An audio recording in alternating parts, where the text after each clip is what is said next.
Are you looking to fine-tune? Whether for your business, your job, your team, or yourself, in each episode, we will be discussing different ideas and opinions using real-world examples to help you see opportunities, innovate, and succeed.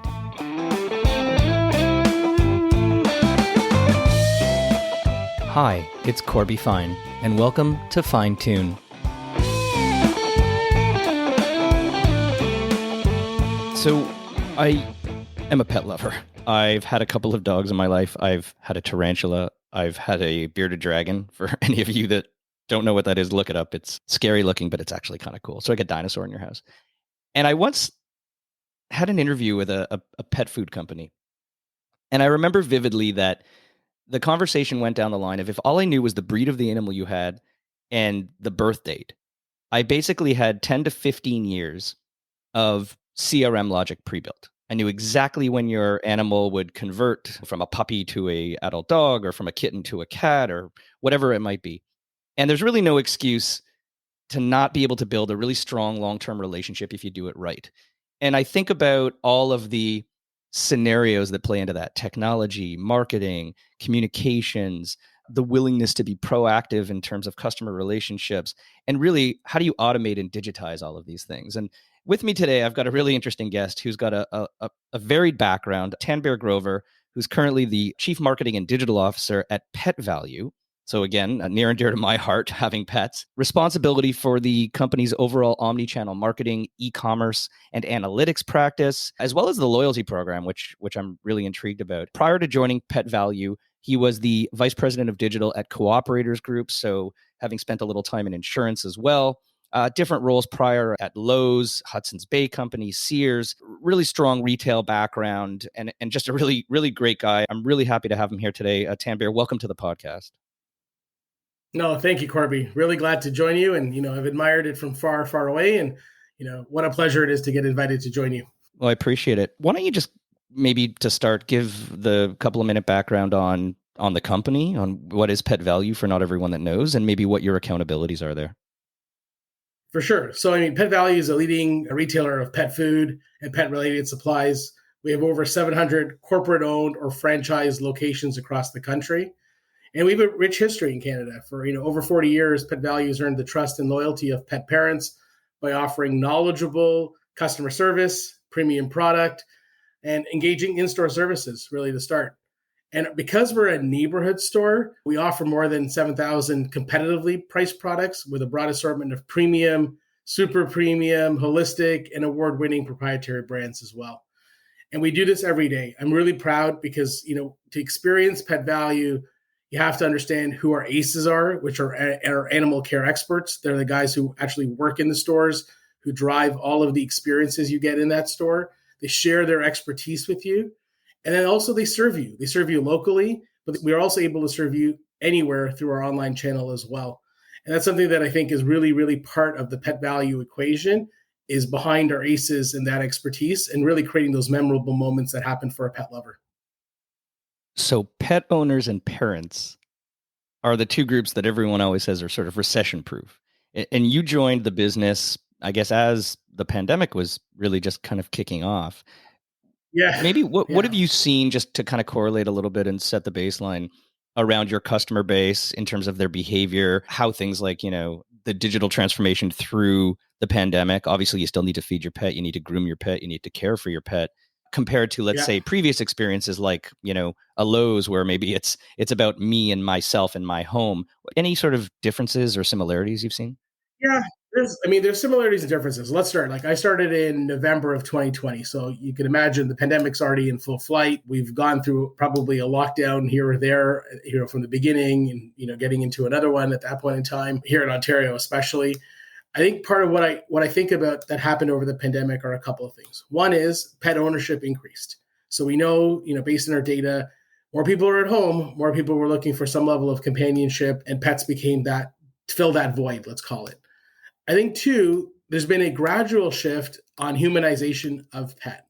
So, I would say earlier, as a kid growing up, I always viewed pet as an animal. They're the dog, they stay in the doghouse. We kind of separate our homes, per se. Today, that's not the case. Today, our pets are are part and parcel of our lives. In fact, they're making it into our Christmas cards. They're sleeping on our bed. If not, they're sleeping right beside us on the bed, not necessarily even at the foot of the bed anymore. So, with all of that humanization that's also occurring, people are also more cognizant of how they're treating their pet and what they're feeding their pet and how they're actually working through their pet's health and wellness, as I would call it. And I think that was a big sort of push as we went through it. Now, COVID happens. And one of the things that we realized that's a shortage or a lack in our strategy is we have a very lacking digital experience. So at this time in Pet Valu, there was no e-commerce. So, we quickly stood up what we called a shop ahead program, where we allowed our DPLs, who are devoted pet lovers, to actually order online, but not actually transact online. So the idea would be that they would indicate, here are the items I want. There was no inventory feed. So they were literally just saying, here's the 6 things that I want. And hopefully the store could figure out if they had those 6 things. And if they didn't, they would look to do some substitution. They would do a phone call. They would use a number of minutes to sort of satisfy that demand. And then what we quickly raced towards was, how do we actually set up and launch an e-commerce business in the year of 2020 going into 2021? So think about it from a Lowe's experience, where you're fully fledged e-com into the pandemic, and then Pet Valu, where you're not e-com enabled and you need to get e-com enabled quickly. So that's the perfect segue to the general starting point that I like to enter these conversations with, which is you walked into an organization and you quickly identified, I would call that a fairly substantial gap in capabilities.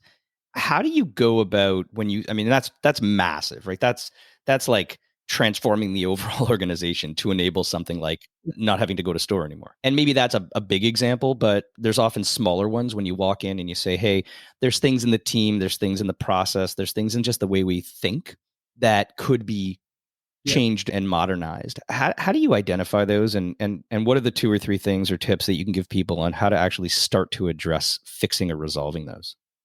For sure. And I don't want to take all the credit for going digital, because I think the guys ahead of me were laying the groundwork for that. I think I was there to help speed it up more than anything else. The strategy was sort of, we're going to do it. Here's sort of the steps. And I came in on the back end of that step to help kind of accelerate it, is what I would say. But it's a great question, because I think when I joined Pet Valu, it's a successful business. It's not like I came in and had to reinvent the business or do a whole bunch of things. For me, it was really understanding the edges of the business and really trying to understand, how can I actually help in a thematic way that makes a difference? So the way I've looked at how do you solve some of these problems is in 4 buckets, is how I look at things. So I look at things first as people. Do we have the right people doing the right things? Process. Do we have good processes in place? What are we trying to do? How are we trying to speak to our customer, our TPL? Are we speaking to them accordingly? And our internal processes should not weigh or create a false customer experience. We need to align our processes to what my mom, who I kind of use in my teams, to say, hey, if this makes sense to my mom, then we're good. If it doesn't make sense, let's not do it. Third is technology. So really just understanding, what are some of the technology plays that we can do? How are we going to look at the roadmap? Are there any other tools or systems we could be using to help make our lives easier? And then lastly, it's around governance. So really it's around the right leaders, the right structure, the right process to follow up to ensure that we're all moving in that same way. So the first one I'll give you, they'll give you 2 quick examples that kind of happened at Pet Valu. So first, our digital marketing. We just started entering into digital marketing at the time, really just dipping our toe into it, and we were doing it on our own. And what I realized was the way we were actually set up was we weren't set up behind a performance marketing engine. We were actually set up by channel. And when I say that is, we had somebody managing our Google business and we had somebody managing our Facebook or Meta business. Now, if you think about that, the challenge is each person gets, call it $100 to manage their budgets. But the counter side of that is each person is going to also spend $100 because that's what they got. Now, as a total business, we will get, let's call it $200 in return. So $200 in sales. What we haven't figured out is, why am I putting all this money in Google or Meta? Should I be putting it in one channel over the other? Because I'm actually not focused on Google or Meta. I'm focused on the $200 in sales. So one of the quick changes that we tried to make was, how do we actually realign the people and the process so that our goals are different? So they're not about maximizing the spend or protecting the empire of your spend. It's about maximizing sales. And as a result, those who are in the Google shop or the Meta shop would say, you got to figure out, of that $200 now in total, am I going to put 150 in Meta and 50 in Google, or vice versa? But all of a sudden the dynamics had to shift in that we were now going to be performance oriented versus channel oriented.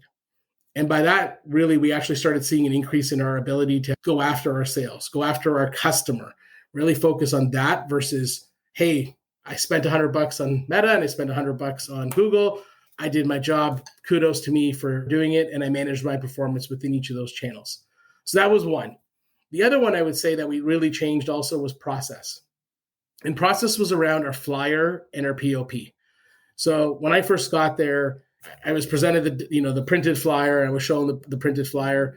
And one of the biggest things that came out for me was we actually printed no price in the flyer. So already there was this mystique of what does the flyer do for us? And for me, it's not a question of what does it do for us. Are we communicating the right information even for it to be effective? And when I dug into it and asked, why don't we, you're going to say save $5, save $5 on $10 or save $5 on $100. Those require two different sort of emotional connections as a result. And if you can't drive me to have that emotional connection of $5 is worth it, then maybe the whole thing isn't really packaged the right way to be worth it.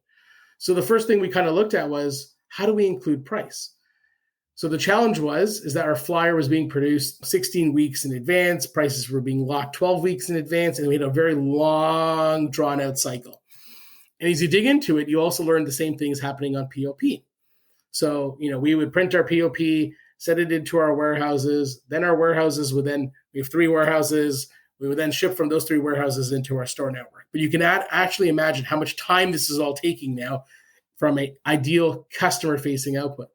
So the 2 changes that we made, one, we would shift more to a digital flyer, which allowed us to cut the time down and also include the prices, which seems logical. And then 2 is we would actually shift the way we did printing. So it may have cost us a little bit more upfront because now we were going to centralize printing and send direct to stores. It may cost us upfront, but it's actually going to save us money because we're not going to have as much waste. We're actually going to be able to effectively use it. So the return on that is actually greater. The big challenge internally was, well, we've never done it this way before. And you're kind of like, I get it and I know it, but if we don't change anything we're doing, then the reality is that something's going to change, and it'll be around us that will change, which will actually help or hinder our business more than anything else.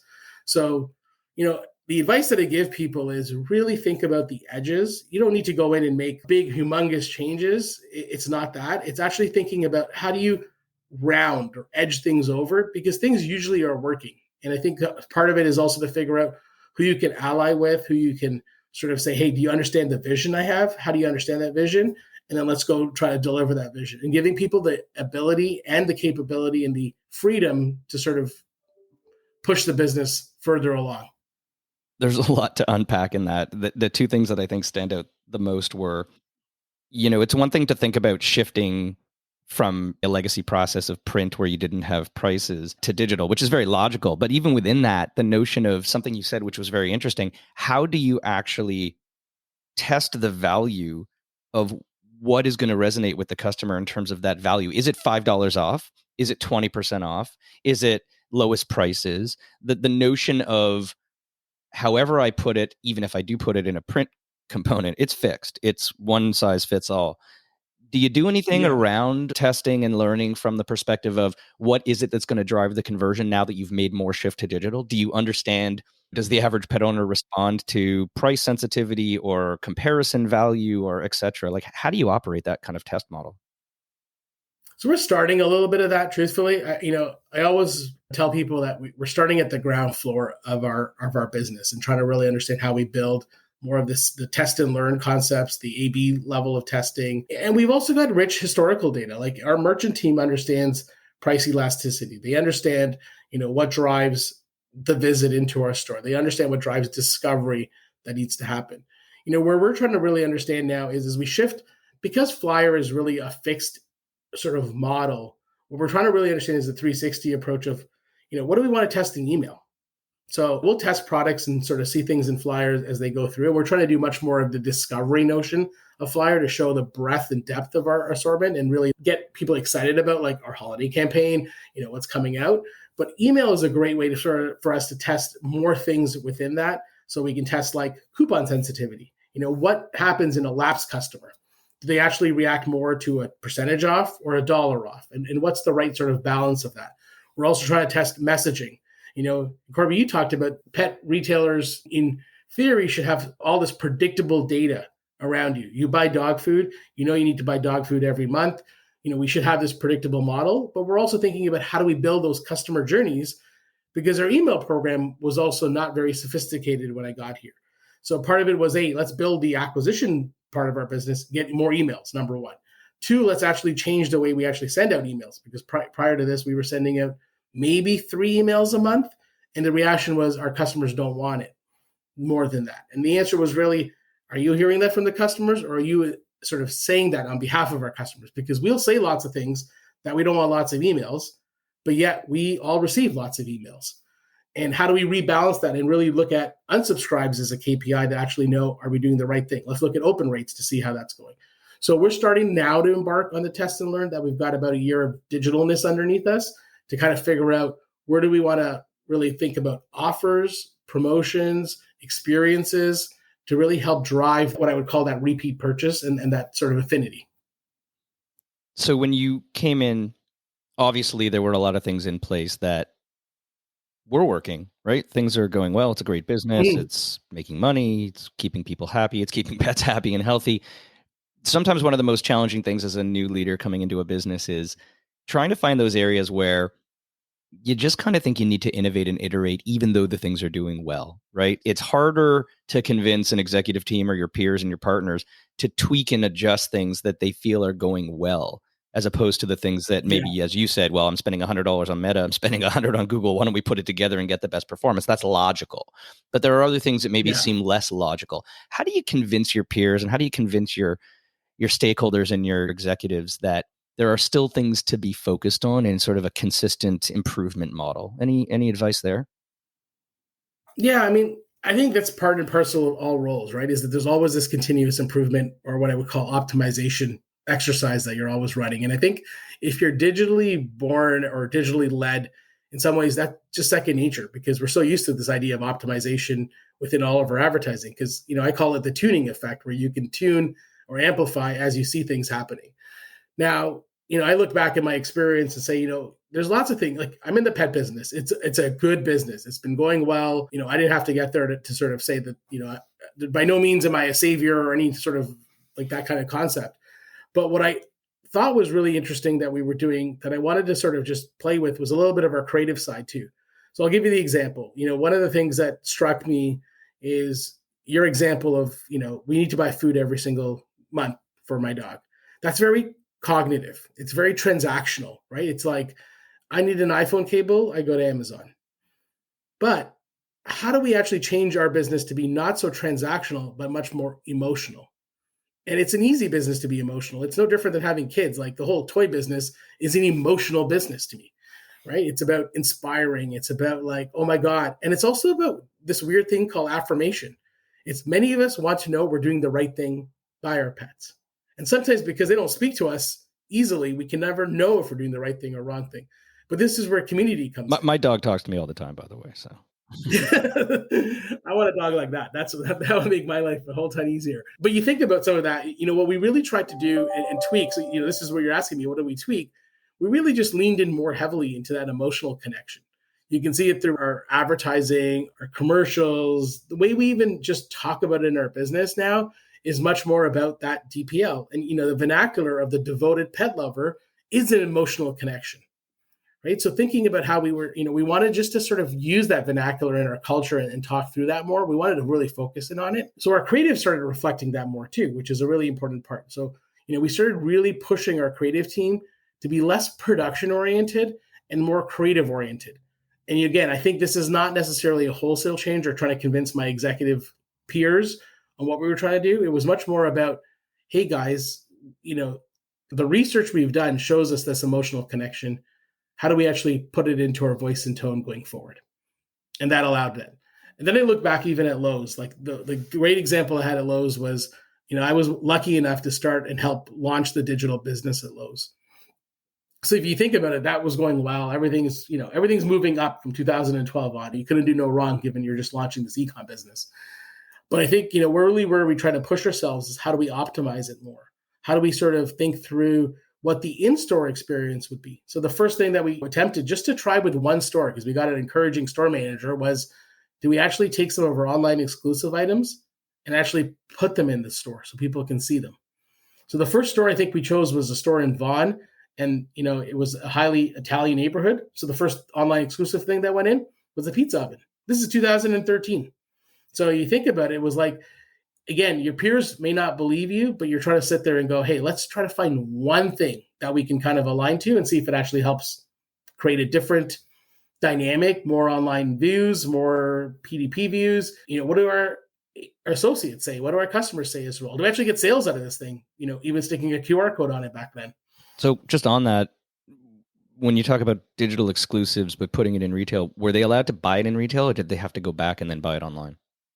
You still have to go buy it online. Yeah, that's a debate I actually still am having in different organizations today with regards to the notion of a digital exclusive and whether or not it actually should be something that organizations offer versus what happens if someone walks into the store and says, I saw that online and I really want it. Is it okay to actually say no?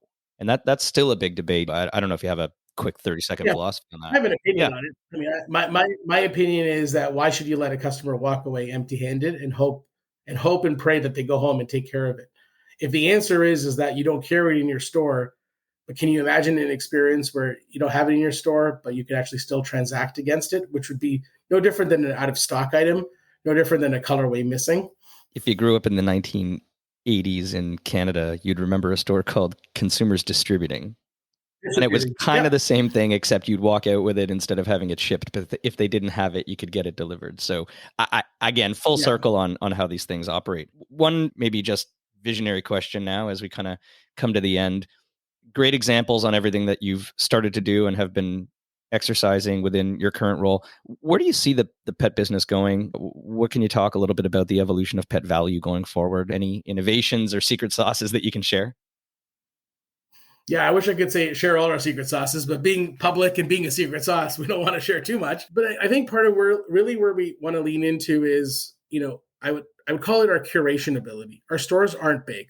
They're smaller. So we're highly responsible to make sure we put the right assortment in front of our customers and our right assortment online. So, we still have to lean into thinking, how do we ensure what we give our DPLs is what we'd be proud of versus just listing product on our website or in a store kind of concept. Two, I think there's a shift that's going to happen and will continue to happen around wellness. So, health is a big topic for humans. Wellness is a big topic, as well, that's going to start sort of showing up more. And I think part of the idea really around wellness is how do we sort of shift into that space, either through our expertise, but also through other ways that we can actually drive or enhance it. And sometimes it's even through compassion. Like, imagine a day where you come into our store and you're saying my dog is sick or my cat's not feeling well, and we don't actually sell you a product. All we tell you is we think based on what you've told us, you got to go see a vet. Like that, that level of compassion is also required in our business, given what we're doing, and trying to really instill that concept into our business is an important one. And I think the third one that I would say is really around experiences. So number one is how do we become more of a socializing space for pets and pet owners? I always look at the local dog park that is next to us, and really it's just a park where the dogs come hang out. But how does Pet Valu play more into that space? Can we create more activities, more events where pet owners can hang out?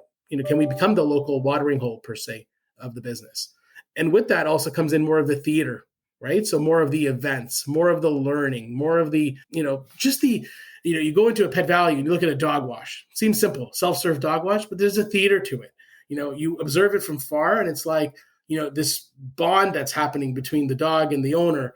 And then you think about your bearded dragon, right? Like, we always focus on the dogs and cats, but, people aren't just owning dogs and cats. Yes, they're the predominant pets, but there's other pets that are popular.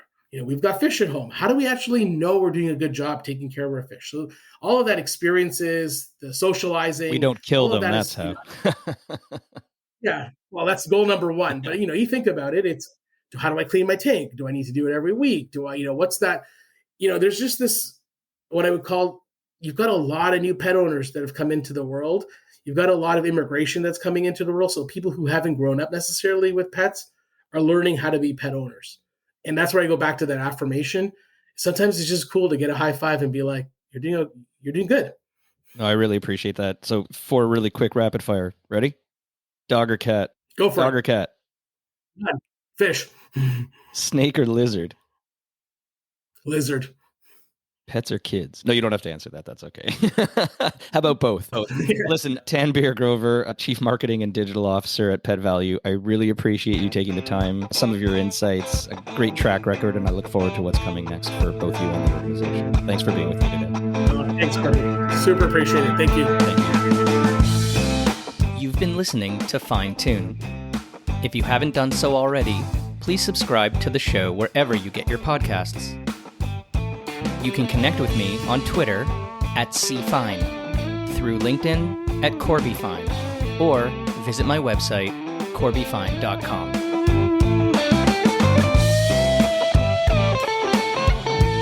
Fine Tune is produced by me, Corby Fine. Thanks for listening.